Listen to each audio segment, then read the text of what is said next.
South ఇండియాలోనే biggest sorry store మన Varahi silks మన విజయవాడ ఎంజీ రోడ్ లో డిసెంబర్ 4వ తారీఖున ఘన ప్రారంభం.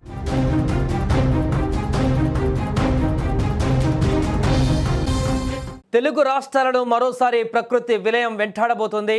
బంగాళాఖాతంలో బలపడినటువంటి దిత్వా తుఫాన్ అల్లకల్లోలం సృష్టించేందుకు ఆంధ్రప్రదేశ్ తీరం వైపు ఉగ్ర రూపంతో దూసుకువస్తుంది.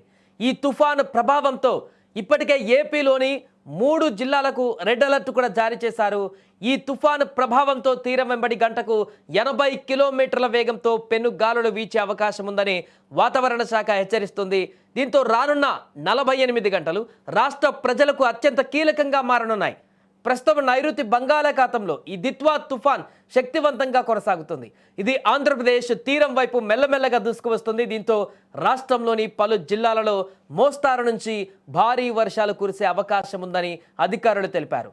ముఖ్యంగా దిత్వా తుఫాన్ తీవ్రత చిత్తూరు, శ్రీ పొట్టి శ్రీరాములు, నెల్లూరు, తిరుపతి జిల్లాలకు అధికంగా ఉండబోతుండడంతో ఈ యొక్క జిల్లాలకు రెడ్ అలర్ట్ జారీ అయింది. అలాగే మిగిలిన జిల్లాలలో కూడా మోస్తారు వర్షాలు కురిసే అవకాశం ఉంది. ఈరోజు రేపు భారీ నుంచి అతి భారీ వర్షాలు కురవనున్నాయి. ఈరోజు తిరుపతి, చిత్తూరు, శ్రీ పొట్టి శ్రీరాములు, నెల్లూరు జిల్లాలలో అత్యంత భారీ వర్షాలు కురుస్తాయని అధికారులు అంచనా వేస్తున్నారు. అలాగే కడప, ప్రకాశం, అన్నమయ్య జిల్లాలలో కూడా భారీ నుంచి అతి భారీ వర్షాలు పడవచ్చు. ఇక బాపట్ల, గుంటూరు, పల్నాడు, అనంతపురం, కర్నూలు, శ్రీ సత్యసాయి, నంద్యాల జిల్లాలలో భారీ వర్షాలు కురిసేందుకు అవకాశం ఉంది.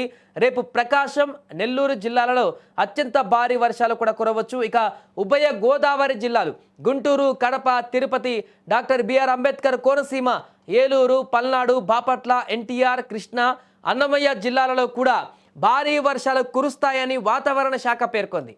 ఎల్లుండి అంటే మంగళవారం నెల్లూరు, ప్రకాశం, బాపట్ల, నెల్లూరు జిల్లాలలో భారీ వర్షాలు కురుస్తాయని కూడా వాతావరణ శాఖ అంచనా వేస్తుంది. సో దిత్వా తుఫాను ప్రభావం వల్ల తీరం వెంబడి గరిష్టంగా గంటకు 80 కిలోమీటర్ల వేగంతో ఈదురుగాలులు వీచేందుకు అవకాశం ఉందని వాతావరణ కేంద్రం స్పష్టం చేసింది. ఈ పెనుగాలుల దాటికి చెట్లు, విద్యుత్ స్తంభాలు ఊడిపోయేటువంటి ప్రమాదం ఉంది.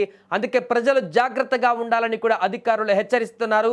అవసరమైతే బయటికి రావాలి తప్ప ఊరికే బయటికి రాకూడదంటూ కూడా హెచ్చరిస్తున్నారు. ఎందుకంటే ఈ యొక్క గాలుల తీవ్రత అధికంగా మారినప్పుడు రోడ్డు మీదకి వెళితే అక్కడ ఏ చెట్టు కూలి, ఏ విద్యుత్ స్తంభం కూలి మీద పడినా కూడా ప్రమాదం జరిగేటువంటి అవకాశం ఉంటుంది, ప్రాణ నష్టం జరిగేటువంటి అవకాశం ఉంటుంది. కాబట్టి ఎవరు కూడా ఈ యొక్క అతి భారీ వర్షాలు పడేటువంటి సమయంలో ముఖ్యంగా ఈ గాలుల తీవ్రత 80 కిలోమీటర్ల వరకు ఉంటుందంటూ కూడా చెప్తున్నారు. కాబట్టి దాని తీవ్రత హెవీగా ఉంటుంది. కాబట్టి తీర ప్రాంతాలలో కూడా ప్రజలను అప్రమత్తం చేశారు.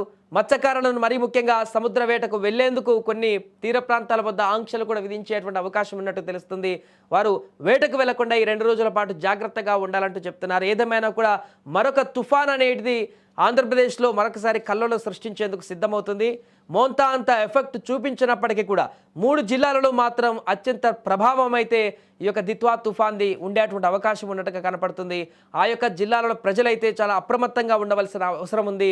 బయటికి వెళ్లకుండా ఆ వర్షం కురిసినప్పుడు అత్యవసరమైతే తప్ప బయటికి వెళ్లకుండా ఉంటేనే చాలా బెటర్ అంటూ కూడా చెప్తున్నారు. వాహనాలలో వెళ్ళేటువంటి ప్రజలు కూడా ఈ గాలుల తీవ్రత అధికంగా ఉన్నప్పుడు బయటికి వెళితే ఎక్కడ ఏ చెట్టు కూలి మీద పడేటువంటి అవకాశం ఉంటుందో చెప్పలేం. కాబట్టి అలాంటి ప్రమాదాలు చోటు చేసుకుంటే ప్రాణ నష్టం కూడా జరుగుతుంది. కాబట్టి ప్రజలు చాలా జాగ్రత్తగా ఉండాలి, అప్రమత్తంగా ఉండాలంటూ చెప్తున్నారు. ఏదేమైనా కూడా 3 జిల్లాలకైతే రెడ్ అలర్ట్ ప్రకటించి అక్కడి ప్రజలను కూడా హెచ్చరిస్తున్నారు.